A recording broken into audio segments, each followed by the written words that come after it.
Hello everyone, welcome to my channel commerce and management. आज हम business studies का chapter number 2 principle of management पढ़ेंगे और आपके जो भी सवाल जवाब होंगे उनका मैं आंसर्स करने की पूरी कोशिश करूंगी।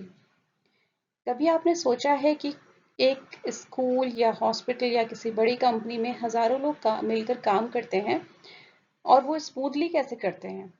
क्या हर मैनेजर अपने हिसाब से डिसीजंस लेता है या फिर वो किसी प्रिस्क्राइब्ड रूल या गाइडलाइन को फॉलो करते हैं? इन्हीं सवालों का जवाब हमें प्रिंसिपल ऑफ मैनेजमेंट चैप्टर में मिलता है। ये प्रिंसिपल्स मैनेजर को बेटर डिसीजंस लेने, एम्प्लॉयज़ को इफेक्टिवली मैनेज करने और ऑर्गेनाइजेशंस गोल्स को अचीव करने में हेल्प करते हैं।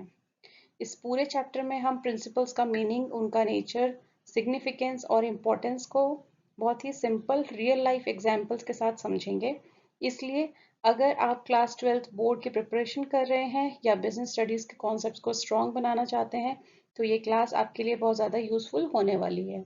तो बिना किसी डिले के शुरू करते हैं प्रिंसिपल्स ऑफ मैनेजमेंट। सबसे पहले समझते हैं कि प्रिंसिपल होता क्या है। प्रिंसिपल मतलब एक बेसिक रूल या फंडामेंटल ट्रुथ जो हमें सही डिसीजन लेने में और सही तरीके से काम करने में गाइड करता है। बिल्कुल वैसे ही जैसे ट्रैफिक रूल्स फॉलो करने से रोड पर सेफ्टी बनी रहती है, वैसे ही मैनेजमेंट प्रिंसिपल्स मैनेजर्स को ऑर्गेनाइजेशन को इफेक्टिवली चलाने और बेटर डिसीजंस लेने में हेल्प करता है। अब बात करते हैं प्रिंसिपल्स ऑफ मैनेजमेंट की। प्रिंसिपल ऑफ मैनेजमेंट कुछ ब्रॉड और फ्लेक्सिबल गाइडलाइंस होते हैं जो मैनेजर को बेटर डिसीजन लेने और लोगों को इफेक्टिवली मैनेज करने में हेल्प करते हैं। ये साइंटिफिक प्रिंसिपल्स की तरह फिक्स्ड रूल्स नहीं होते। क्यों? क्योंकि मैनेजमेंट का रिलेशन ह्यूमन बीइंग से होता है और हर इंसान का बिहेवियर अलग होता है। जो अप्रोच एक एम्प्लॉय के लिए काम करे वो ज़रूरी नहीं कि वो दूसरे एम्प्लॉय के लिए भी इफेक्टिव हो।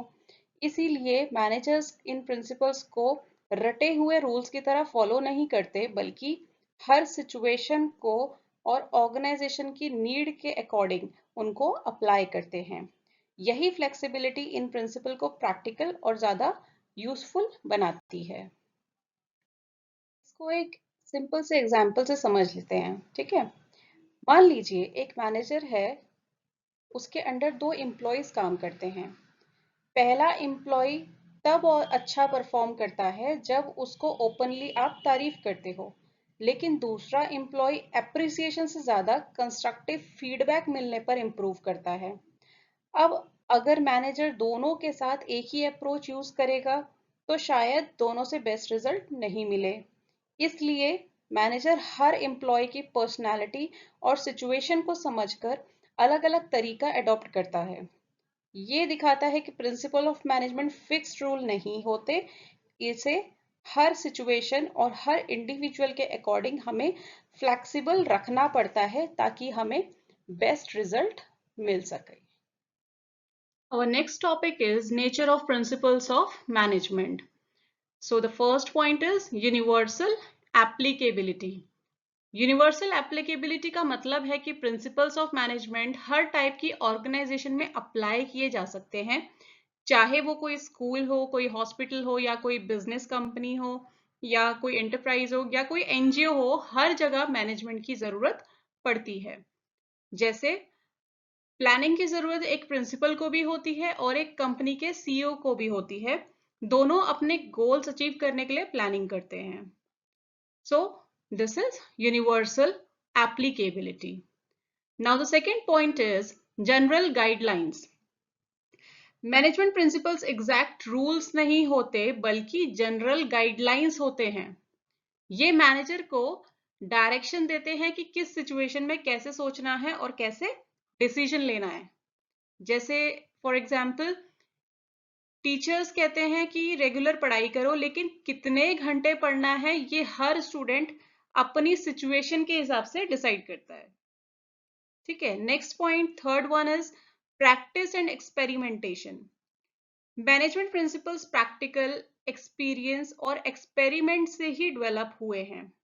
मैनेजर्स ने सालों तक ऑब्जर्व किया कि किस मेथड से सक्सेसफुल होते हैं और उन्हीं ऑब्जर्वेशन से प्रिंसिपल बनाए। जैसे एक कंपनी नोटिस करती है कि एम्प्लॉयज को अगर हम रिवॉर्ड देंगे तो उनकी परफॉर्मेंस इंप्रूव होती है। इसी ऑब्जर्वेशन के बेसिस पे रिवॉर्ड सिस्टम को अडॉप्ट किया गया। Okay, so the next point is flexible. अब फ्लेक्सिबल क्या होता है? मैनेजमेंट प्रिंसिपल्स फ्लेक्सिबल होते हैं, मतलब अकॉर्डिंग टू सिचुएशन चेंज करके अप्लाई किया जा सकता है। एक ही सोल्यूशन हर प्रॉब्लम के लिए काम करे ये कोई जरूरी नहीं है। फॉर एग्जाम्पल, एग्जाम के टाइम पे टीचर्स आपसे थोड़ा सा स्ट्रिक्ट रहते हैं, लेकिन वही जब आपका एनुअल फंक्शन होता है तो सेम टीचर आपके साथ बहुत ज्यादा ही फ्रेंडली अप्रोच यूज करती है या करता है। तो सिचुएशन बदलने पर मैनेजमेंट का स्टाइल भी बदल जाता है। इसी को हम फ्लेक्सिबल या फ्लेक्सिबिलिटी कहते हैं। Now fifth point is behavioural. Behavioural मतलब मैनेजमेंट का रिलेशन इंसानों से होता है, ह्यूमन बीइंग से होता है, इसलिए मैनेजमेंट प्रिंसिपल्स ह्यूमन बिहेवियर को ध्यान रखकर बनाए गए हैं। हर पर्सन का नेचर और मोटिवेशन अलग होता है। एग्जाम्पल के लिए, एक एम्प्लॉय सैलरी इंक्रीज होने से मोटिवेट हो जाता है, जबकि दूसरा प्रमोशन या एप्रिसिएशन से। तो मैनेजर दोनों ही एम्प्लॉयज को अलग तरीके से मोटिवेट करता है। Now sixth point is cause and effect relationship. अब ये क्या होता है?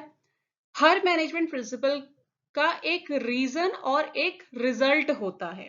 ठीक है, जैसे अगर प्रिंसिपल को सही तरीके से अप्लाई नहीं किया जाएगा तो उसका पॉजिटिव इफेक्ट देखने को नहीं मिलेगा, और अगर सही तरीके से अप्लाई किया जाएगा तो पॉजिटिव इफेक्ट देखने को मिलेगा।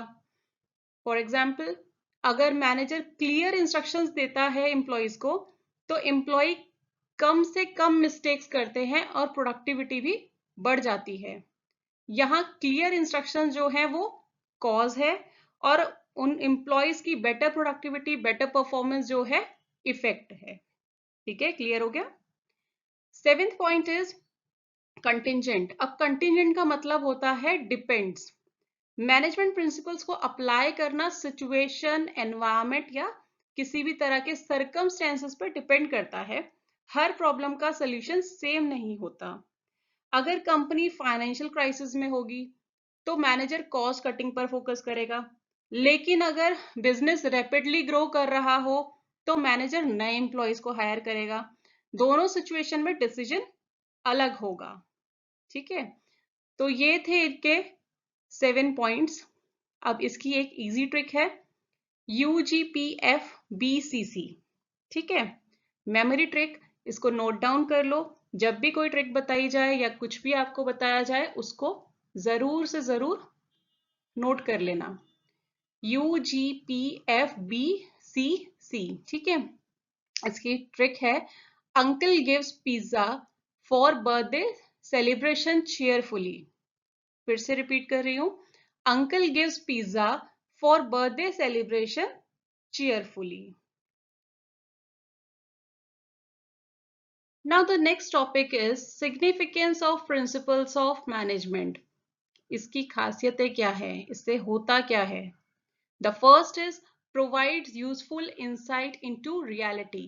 मतलब principles of management managers को real life situation को बेटर तरीके से समझने में हेल्प करते हैं। ये बताते हैं कि प्रैक्टिकल प्रॉब्लम्स को कैसे हैंडल करना है और कैसे बेटर डिसीजंस लेने हैं। जैसे किसी कंपनी में एम्प्लॉयज की परफॉर्मेंस अगर कम हो रही हो तो मैनेजर सिर्फ उन्हें ब्लेम नहीं कर सकता, वो पहले रीजन समझेगा, जैसे ट्रेनिंग की कमी है या मोटिवेशन की कमी है। जिस भी चीज की उसे कमी लगेगी उसी के बाद वो उसका सोल्यूशन निकालेगा और उसको इम्प्लीमेंट करेगा। तो the first point is provide useful insights into reality. ठीक है, now second point, optimum utilisation of resources and effective administration. Now what is this? Explanation अगर इसकी मैं बताऊं तो ये क्या है कि हर ऑर्गेनाइजेशन के पास लिमिटेड रिसोर्सेज होते हैं, जैसे कि मनी, टाइम, एम्प्लॉयज या मशीनरीज, ये सब लिमिटेड रिसोर्सेज होते हैं। मैनेजमेंट प्रिंसिपल सिखाते हैं कि इन रिसोर्सेज का बेस्ट यूज कैसे किया जाए ताकि कम वेस्टेज हो और मैक्सिमम आउटपुट मिल सके। जैसे एग्जाम्पल के लिए एक स्कूल में सिर्फ 2 कंप्यूटर लैब्स हैं, ठीक है। प्रिंसिपल उनका टाइम टेबल इस तरह बनाता है कि हर क्लास को लैब यूज करने का चांस मिले और कोई लैब कभी खाली भी ना रहे, ठीक। Now third point is scientific decisions. Now what is this? Management principles managers को इमोशंस या गेस वर्क के बेसिस पर नहीं बल्कि फैक्ट्स और डेटा और लॉजिकल थिंकिंग के बेसिस पर डिसीजन लेने में हेल्प करते हैं। फॉर एग्जाम्पल, एक शॉप ओनर देखता है कि उसकी शॉप में सबसे ज्यादा नोटबुक्स की डिमांड है और डायरीज की डिमांड कम है, तो वो क्या करेगा, नोटबुक्स का स्टॉक ज्यादा बढ़ा देगा और डिसीजन यही लिया जाएगा कि मैं ज्यादा नोटबुक्स मंगाऊंगा इंस्टेड ऑफ डायरीज। तो ये क्या है, ये डिसीजन डेटा के बेसिस पे लिया गया, इसलिए ये एक साइंटिफिक डिसीजन कहलाएगा, ठीक है। Now fourth point is meeting changing environment requirements. Business environment हमेशा चेंज होता रहता है, कस्टमर की नीड्स, टेक्नोलॉजी, कंपटीशन बदल जाते हैं। मैनेजमेंट प्रिंसिपल्स मैनेजर्स को इन चेंजेस के अकॉर्डिंग अपनी स्ट्रैटेजीज बदलने में हेल्प करते हैं। एग्जाम्पल के लिए, पहले शॉप सिर्फ ऑनलाइन प्रोडक्ट्स बेचती थी, लेकिन ऑनलाइन शॉपिंग का ट्रेंड आने के बाद उन्होंने वेबसाइट्स और ऐप में भी बेचना शुरू कर दिया, ठीक है।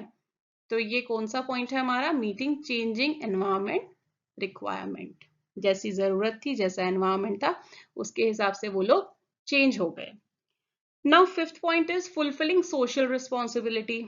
अब बिजनेस की ना सिर्फ अपने लिए रिस्पॉन्सिबिलिटी नहीं होती, ना ही सिर्फ अपने एम्प्लॉयज के लिए होती है, बल्कि सोसाइटी के लिए भी कुछ रिस्पॉन्सिबिलिटी होती है। बिजनेस का ऑब्जेक्टिव सिर्फ प्रॉफिट कमाना नहीं होता, उनका एक एथिकल और रिस्पॉन्सिबल डिसीजन लेने के लिए भी एक सोसाइटी के लिए रिस्पॉन्सिबिलिटी होती है।